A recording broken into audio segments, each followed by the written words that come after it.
여러분들은 어떻게 유행가 들으시죠? 그죠? 유행가. 예. 뭐 대중가요라고 하기도 하고 그렇기 때문에 요즘 보면 트로트도 뭐 대세 아닙니까? 그래서 이제 많은 분들이 트로트도 듣고 또 젊은 사람들은 아이돌 그룹의 그런 노래도 이제 많이 듣습니다. 그렇게 유행가들을 우리가 듣는데 혹자는 이렇게 이야기하죠. 이 유행가의 내용들은 너무 내용이 빤하다. 뭐 이별 아니면 사랑 아니냐. 그거 뭐 들어봤자 거기서 거긴데 좀 유치하지 않냐? 뭐 이런 이야기를 하기도 합니다. 그래도 이 유행가는 뭐 어떤 다른 음악보다는 많은 사람들이 듣습니다. 대중들이 유행가를 사랑할 수밖에 없어요. 왜냐면은 그 가사가 뭐 유치하다, 뭐 어떻다, 뭐 그 다음에 내용이 뭐 계속 뭐 되풀이 된다, 뭐 거기서 거기다 그래도 뭐예요? 그 속에 인간이 가장 관심을 가지고 마음을 나눌 수 있는 내용, 그 사랑의 내용들이 거기에 담겨져 있기 때문에 그래요. 오늘 이 시편의 말씀을 우리가 봤잖아요. 여러분들 시편 보시면 어떤 생각이 드세요? 시편의 말씀이 이렇게 쭉 뭐 1편부터 150편 말씀들, 시편 말고라도 사실 이렇게 성경을 이렇게 보면 가만히 읽다 보면 거기서 거기인 것 같아요. 뭐 하나님을 찬양하고 하나님은 뭐 어떤 분이시고 또 하나님은 우리에게 이런 역사를 일으키시고 다 비슷한 내용 같다 이런 생각이 들 수 있어요. 그래요. 정말 이 시편의 말씀도 가만히 보면은 좀 되풀이 되어지는 내용들이 있어요. 왜 이스라엘 백성들이 성전에 올라가면서 왜 이렇게 이 시편의 말씀들이 되풀이 되어지는 이 노래말입니다. 이 노래말을 계속해서 노래하면서 갔을까? 간단해요. 그것은 그 이스라엘 백성들의 삶과 그 경험 가운데 하나님 앞에 나아갈 때마다 그들의 마음을 울리는 내용. 그것이 늘 되풀이 되어지는 내용, 늘 경험되어지는 내용이기 때문에 그래요. 그래서 우리도 마찬가지 이 시편의 말씀을 읽으면 어쩌면 식상할 수도 있겠죠. 그러나 그 말씀을 곱씹어 가만히 살펴보면은 이 속에 하나님과 나와의 관계, 하나님이 내 속에서 삶의 역사 가운데 하신 그 모든 역사들, 하나님이 우리를 향하신 그 마음들, 이런 것들이 그 시편 속에 나오거든요. 그것을 자세히 살펴보다 보면 하나님을 알 수 있고 하나님의 은혜와 그 사랑 가운데 살아가는 우리 인간의 삶들을 알 수 있기 때문입니다. 그래서 오늘 이 시편의 말씀을 우리가 같이 한번 보면서 하나님과 우리의 어떤 삶의 그 관계, 하나님이 우리를 향하신 그 모든 마음들을 좀 알아가는 시간들이 되었으면 좋겠다 이런 생각이 듭니다. 먼저 이 4절에서 7절의 말씀을 한번 보면은 이렇게 말씀하고 있어요. 내가 여호와께 간구하매 내게 응답하시고 내 모든 두려움에서 나를 건지셨도다. 그들이 주를 앙망하고 광채를 내었으니 그들의 얼굴은 부끄럽지 아니하리로다. 이 공고한 자가 부르짖음에 여호와께서 들으시고 그의 모든 환난에서 구원하셨도다. 여호와의 천사가 주를 경외하는 자를 둘러 진치고 그들을 건지시는도다. 라고 하면서 이 4절 다 인간, 우리들이 사는 이 삶 가운데 두려움이 있고 부끄러움과 수치가 있고 환난이 있고 사방에 우겨쌈을 당하는 외부의 공격이 있고 이럼에도 불구하고 하나님은 어떻게 하셨다고? 우리를 구원하셨다라는 거예요. 이 시편의 부제가 이거예요. 다윗이 도망가다가 도망갈 데가 갈 데가 없어서 저기 블레셋 가드 지역에까지 간 거예요. 거기서 가드왕 아기스, 아비멜렉이라도 말할 그 왕에 가서 미친 채 한 거예요. 그래서 목숨을 겨우 건졌어요. 그리고 거기서 도망하면서 지은 시가 이 시예요. 다윗의 삶을 보면은 이런 어떤 막 어려움과 이 공고함과 비참함, 진짜 비참하잖아요. 오죽하면 살려고 막 미친 척하고 얼마나 자기가 왕인데 비참하겠어요. 그런 비참한 어떤 시간을 겪었던 그 파랑만장한 삶이 있잖아요. 그 삶을 겪으면서 그 모든 두려움과 비참함과 그 어려움 가운데서 우리를 구원하신, 나를 구원하신 그 하나님. 그 하나님을 찬양하고 그 하나님을 고백하는 그 내용들이 여기에 담겨져 있는 거죠. 이것이 비단 다윗의 인생이기만 하겠습니까? 그죠? 다윗만큼은 파란만장하지 않을 수 있어요. 그러나 우리의 인생도 마찬가지. 똑같이 우리의 삶도 환란이 있고 고통이 있고 고난이 있고 어려움이 있고 비참함이 있는 게 우리의 인생입니다. 그럼 우리가 이 예수 그리스도를 왜 믿는가? 우리가 왜 하나님을 믿고 이 신앙생활을 하고 있는가? 저는 이 질문들을 끊임없이 계속 저한테 한번 던져봐요. 그리고 세상에도 던져보는 거예요. 그러면서 세상 사람들 왜 예수를 안 믿지? 그리고 예수 믿는다고 교회 나온 사람들 왜 신앙생활을 하는가? 이런 질문들을 계속 던져봅니다. 그러면 세상 사람들이 다 하나같이 예수 믿는 사람들을 뭐라고 생각하느냐면 쟤네들은 예수 믿고 천국 가려고 예수를 믿는다고 이야기를 하는 거죠. 논리적으로 맞아요. 우리가 죄를 지었으니 이 죄인인 우리가 예수 그리스도를 믿음으로 우리가 죽어서 천국 가는 거. 이것이 우리의 삶이고 우리의 인생이다. 그래서 우리의 신앙은, 우리의 믿음은 예수 그리스도를 믿고 천국 가는 거다. 단순히 생각하면 그것이 논리적으로 그렇게 되어지는구나 라고 생각할 수도 있어요. 그죠? 그런데 실제 우리의 신앙을 돌아보면 그것이 우리의 논리 속에서 계속해서 작용하는 것이 아닙니다. 우리의 믿음이 진보되어지고 우리의 믿음 없음 가운데 믿음의 삶으로 나아갈 때 우리 삶에서 우리의 마음 가운데서 일어나는 것은 무엇이냐? 단순한 그 논리만 우리 가운데 작용하는 것이 아니라는 거예요. 단순히 그 논리만 작용해서 내가 믿음 생활을 하고 내가 신앙 생활을 하는 것은 아닙니다. 그죠? 그래서 우리가 CCC 사형리 하잖아요? 사형리의 논리가 있어요. 그 사형리를 갖다가 이야기를 해요. 근데 그 사형리의 논리가 성경적인 논리이긴 맞습니다. 근데 그 사형리의 논리만을 가지고 우리가 신앙생활을 하는 것은 또한 아니라는 거예요. 그죠? 그 논리만 다 있는 것이 아니라 그 논리 속에 감추어져 있는 하나님의 역사, 내 삶의 실제적 경험들, 이러한 것들이 내 가운데 있다라는 거예요. 만약에 그 논리만 있다고 생각해 보십시오. 여러분이 그 논리만으로 신앙생활을 할 수 있을 것 같습니까? 내가 아무리 의지가 강하다 하더라도요, 그 논리로 철저히 무장해서 억지로 그냥 참고 인내하면서 내가 신앙생활을 참고 해야지 하면서 한다. 그 신앙은 반드시 문제가 생길 수밖에 없어요.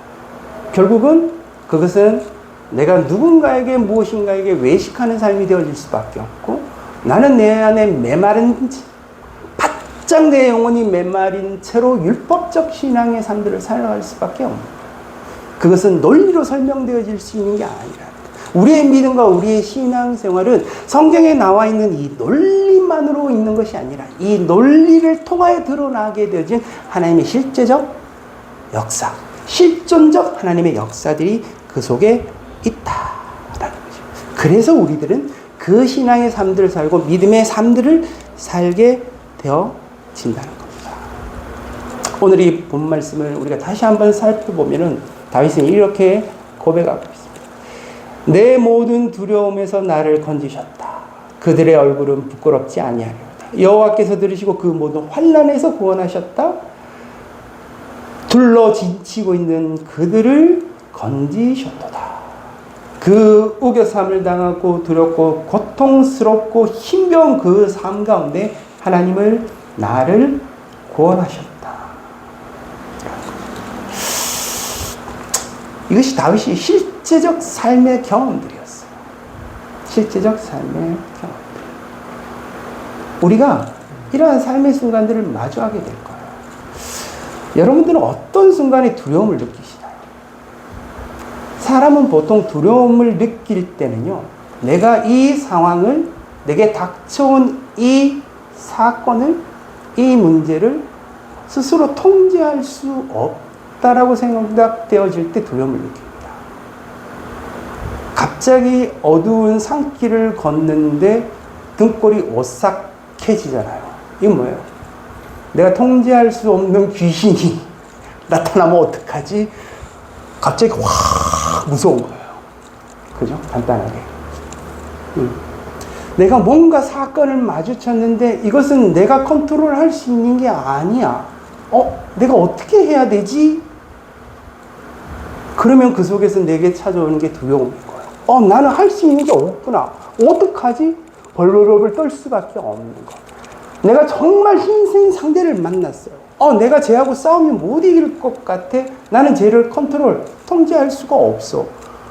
쟤가 나를 막 죽이려고 찾아오고 막 나를 죽이려고 하면 나는 어떻게 할 수 있는 힘이 내게 없어 라는 마음이 들기 시작하면, 그죠?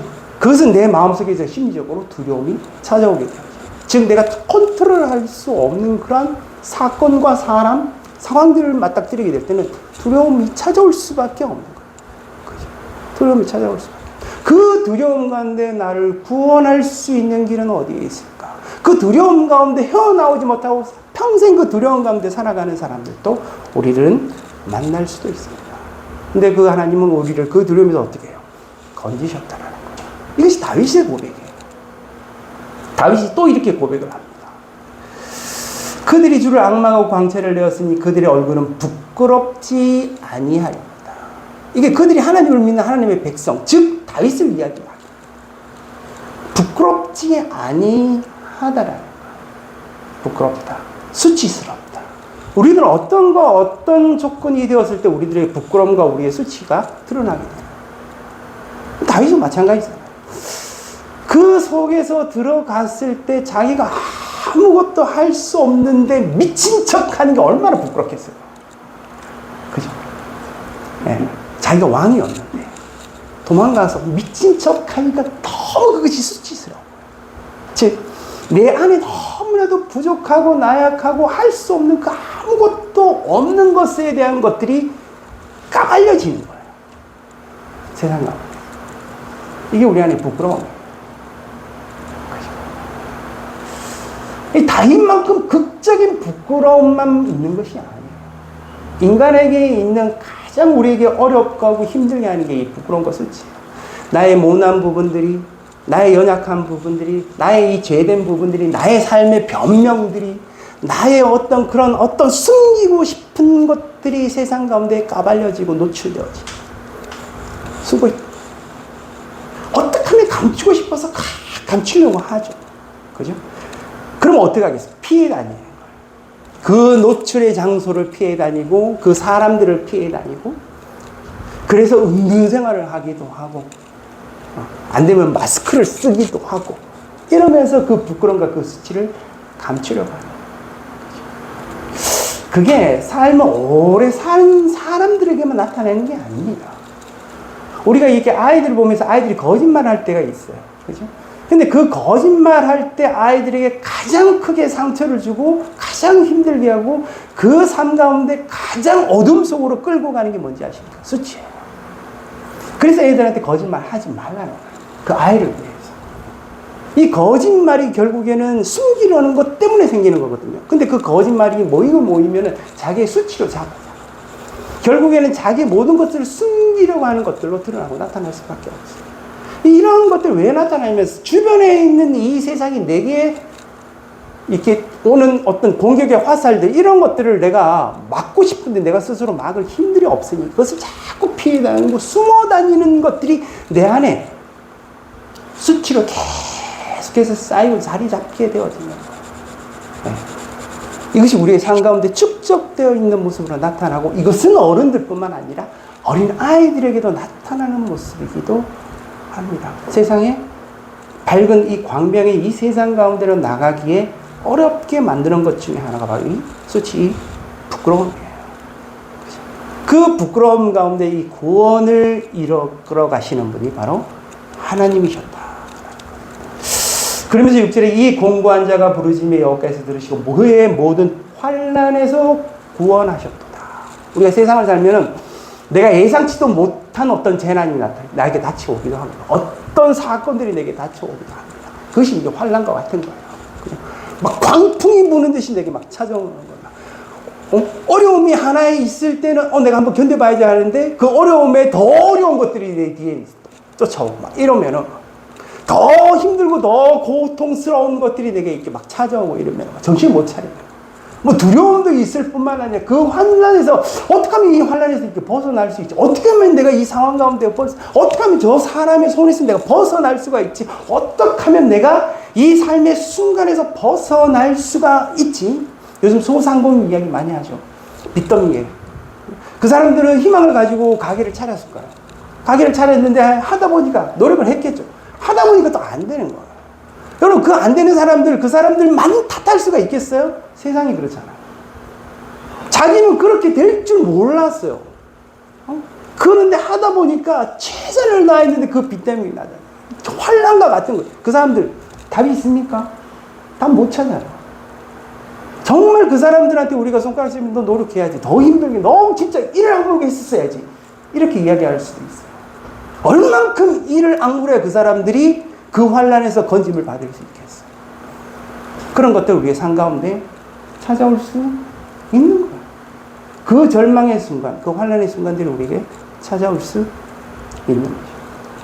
그 환란에서 우리를 건지신 분이 하나님이시다 라고 말씀하는 거죠. 7절에 보면 여호와의 천사가 주를 경외하는 자를 둘러 진치고 그들을 건지시는다. 우리가 살면은요, 우리가 살고 있는 이 삶의 안정감이 무너질 때가 흔들릴 때가 있습니다. 내 삶의 안정감이 흔들려질 때. 이혼하는 사람들이 또 있잖아요. 그 이혼한 사람들이 가장 힘든 게 이 안정감이거든요. 내가 이 가정의 평안함 가운데 살고 있는데 어느 날 내 배우자가 배신을 한 거야. 이혼할 수밖에 없는 그 상황 가운데 있어서 이혼을 했어요. 그러면 무너지는 거야. 내 삶의 모든 안정감 같은 것들이 무너져버려요. 이런 것들을 우리 삶 가운데 경험하게 되어지는 거죠. 그럴 때 뭐예요? 오늘 이 말씀처럼 하나님께서 그 둘러 진치고, 천사가 둘러 진치고 그 사람을 보호할 수 있도록, 그 안정감을 가질 수 있도록 그를 지켜주시는, 이것이 다윗의 고백이었어요. 이것이 하나님을 믿는 하나님의 백성들의 삶 가운데 경험되는 하나님의 역사이고 하나님의 은혜이며 하나님의 그 구원이다. 이쯤 되면 우리가 질문할 수 있는 거죠. 우리의 모든 이 부끄러움과 이 두려움과 이 환난과 이 안정감이 모여진 이 모든 상황 가운데 하나님 진짜 구원했냐? 라고 질문할 수 있는 거죠. 진짜 그럴까?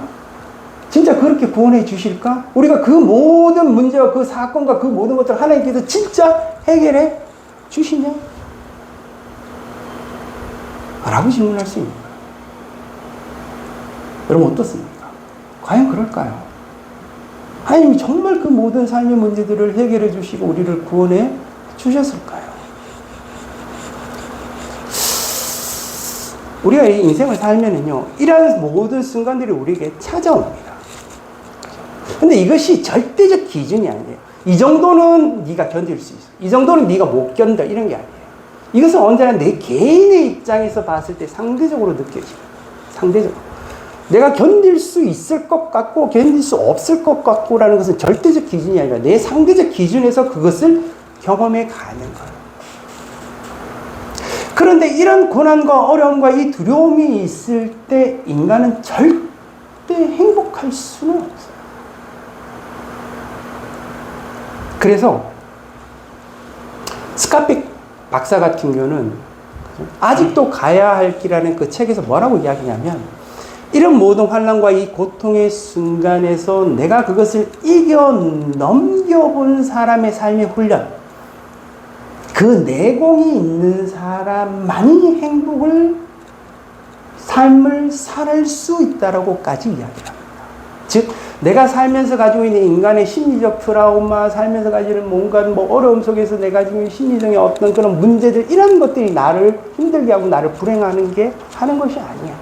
내가 살면서 가지는 이 모든 어려움과 고난과 이런 것들을 내가 정말 삶의 훈련과 경험을 통하여서 이겨낸 사람의 내공은 결국에는 행복의 길로 갈 수 있게 한다라고까지 이야기합니다. 즉, 우리에게 닥쳐오는 이 불행과 이 어려움과 이 고난들을 내가 어떻게 이겨내느냐의 문제라. 이겨내느냐의 문제. 이것을 어떻게 이겨나가는가의 문제. 다윗은 이것을 어떻게 이겨나갔을까?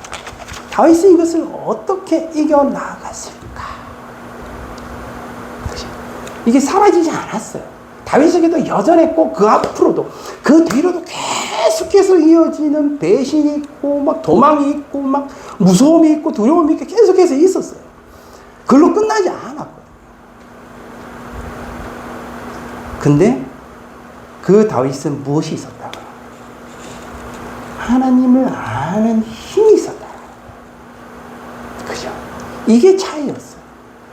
그 모든 것 가운데 나를 그 가운데서 건져내시는 하나님의 역사에 대한 경험들이 있고 그것에 대한 하나님의 이해가 있었다.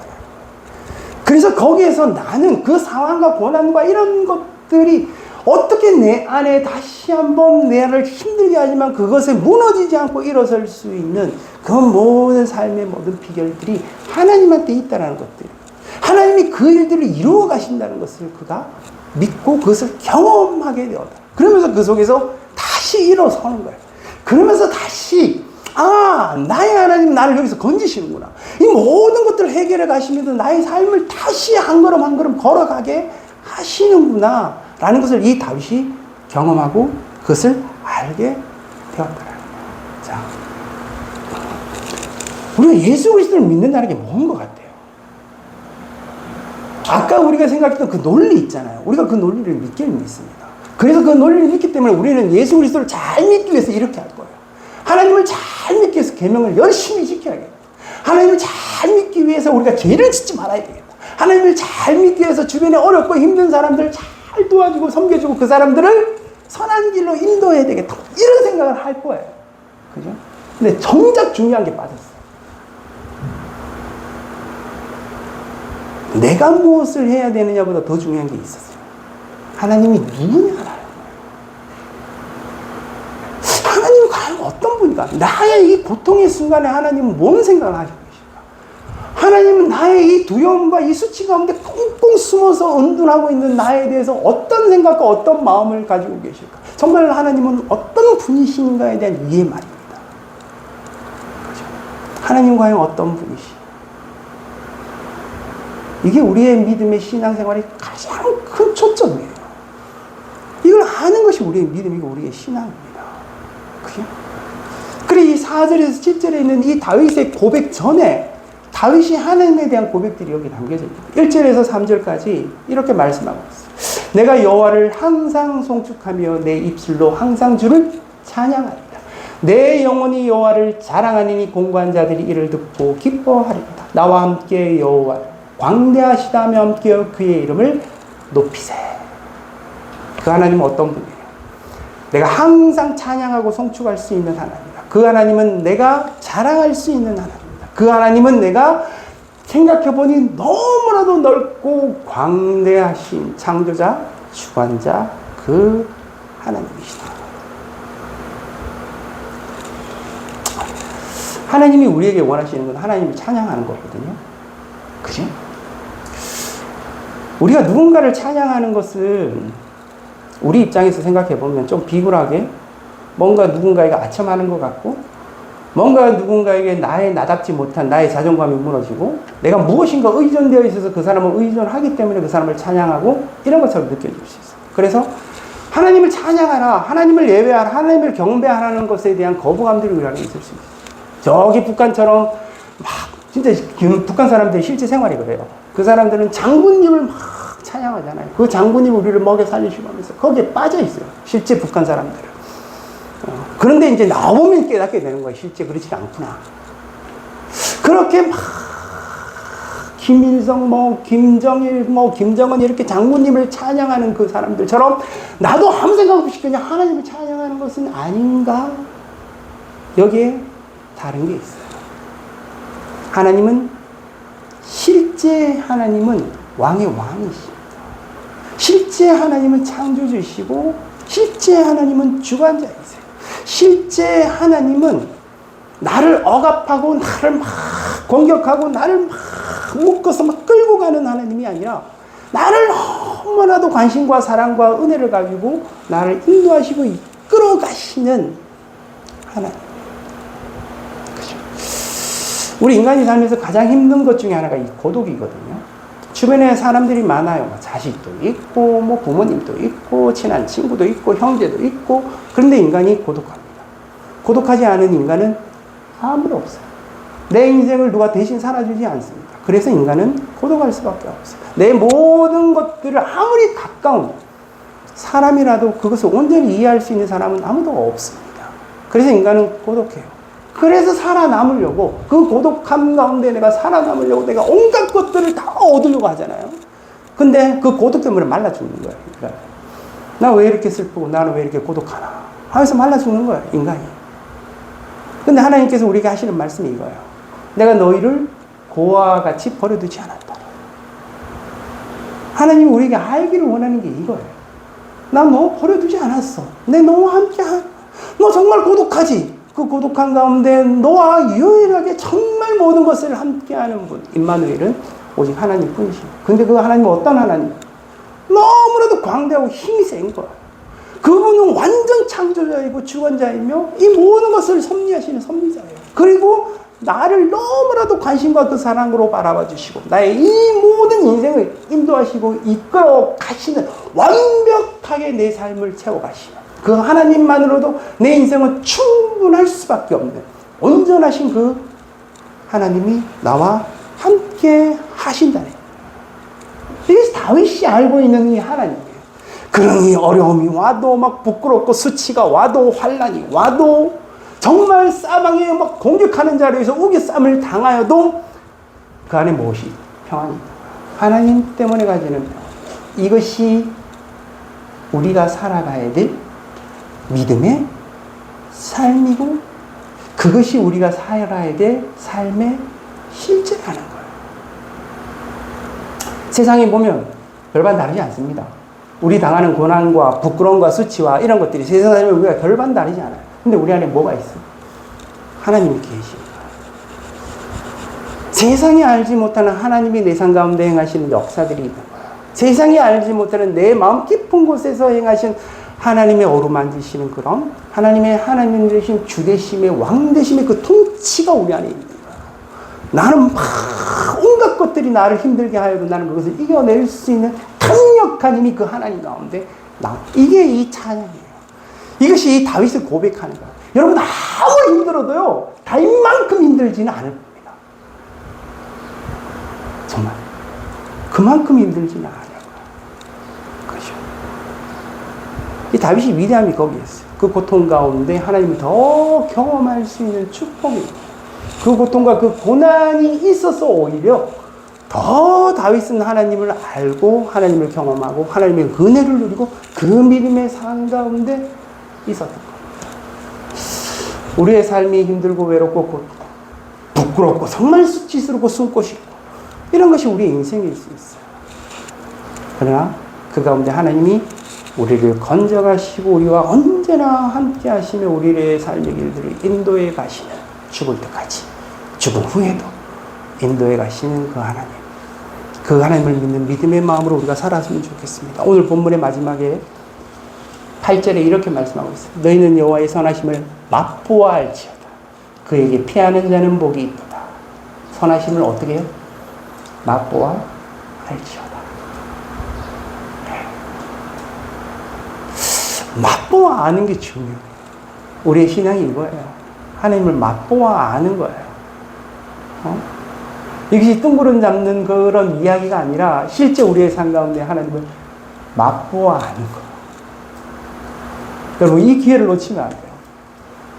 우리가 왜 기도하는지 아세요? 기도를 왜 할까?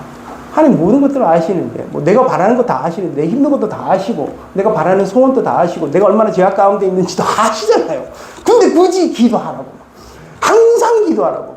늘 기도하라고. 왜 기도하라고 하지?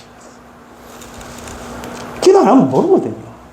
하나님이 내한테 어떻게 하시는지, 내 삶 가운데 어떻게 역사하시는지, 기도해야 알 수가 있어요. 안 하면 모른다니까요. 내가 어떤 구체적 상황에 대해서 내가 기도해보지 않으면 하나님이 내게 어떤 일을 행하여도 내 마음 가운데 내 삶 가운데 어떤 일을 행하여도 모르고 지나가는 거예요. 기도해본 사람이 하나같이 말하는 게 그거예요. 간증이에요. 기도해보니 하나님께서 이렇게 행하셨다라는 거예요. 기도해보니 하나님 그 기도를 들으시고 하나님 그것을 나의 삶 가운데 어떻게 구원으로 건지셨다라는 그 생생한 그 경험이 그 안에 있는 거죠.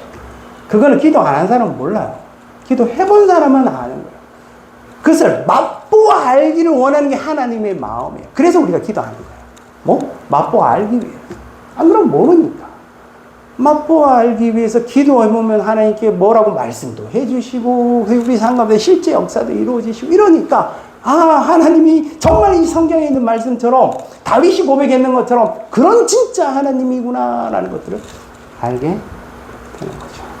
10절에 보면 젊은 사자 이야기 나옵니다. 젊은 사자가 궁핍하다고. 그죠? 넓은 들에 제일 강한 놈이 누구예요? 사자예요. 그 중인데 그 사자 중에 젊어요. 그럼 대장인 거죠. 뭐 제일 힘세고 강한 놈이에요. 그 놈이 왜 궁핍하겠어요? 그죠? 근데 그 사자가 궁핍할지라도 여호와를 찾는 자는 모든 좋은 곳에 부족함이 없으리로다. 이 세상의 모든 것을 다 가진 부자도요 말라 죽어요. 두렵고 수치스럽고 환난을 이기지 못하고 말라 죽습니다. 이 세상에 아무리 가난하고 연약하고 쓸데없고 죄짓고 연약한데 하나님 때문에 부유한 거예요. 우리가 그 부유한 가운데 살아가는 자들입니다. 그래서 우리의 실제 삶 가운데 믿음 가운데 우리가 늘 그것을 경험하고 그래서 오늘에도 단어 보면 바라크가 나오잖아요. 송축하라. 그렇죠? 우리 지난주에 봤잖아요. 바라크. 마음의 문을 꿇는 거예요. 하나님 진짜 나의 하나님입니다. 하나님 내게 이 모든 구원의 삶들을 인도해 주시고 이끌어 주시오. 정말 그 하나님입니다. 내 모든 삶을 하나님 앞에 맡깁니다. 하나님 알아서 하실 것입니다. 나는 더 이상 이 두려움, 환난, 부끄러움 가운데 살지 않을 거예요. 하나님을 믿습니다. 이게 송축입니다. 그렇죠? 그런 삶들을 살아가는 저와 여러분의 삶이 되어지기를 주님의 이름으로 축복합니다. 기도하겠습니다. 아버지 하나님, 오늘도 우리가 시편 34편의 말씀을 보았습니다. 이 속에 다윗의 인생이 있고 하나님을 향한 믿음의 고백이 있습니다. 이것이 실제였습니다. 우리 또한 그 믿음의 실제적 삶을 살아가게 하시고 나의 하나님이 어떤 하나님인지 날마다 경험하며 살아가는 그 은혜의 삶이 되어질 수 있도록 은총을 베풀어 주시옵소서. 예수 그리스도 이름으로 기도드립니다. 아멘.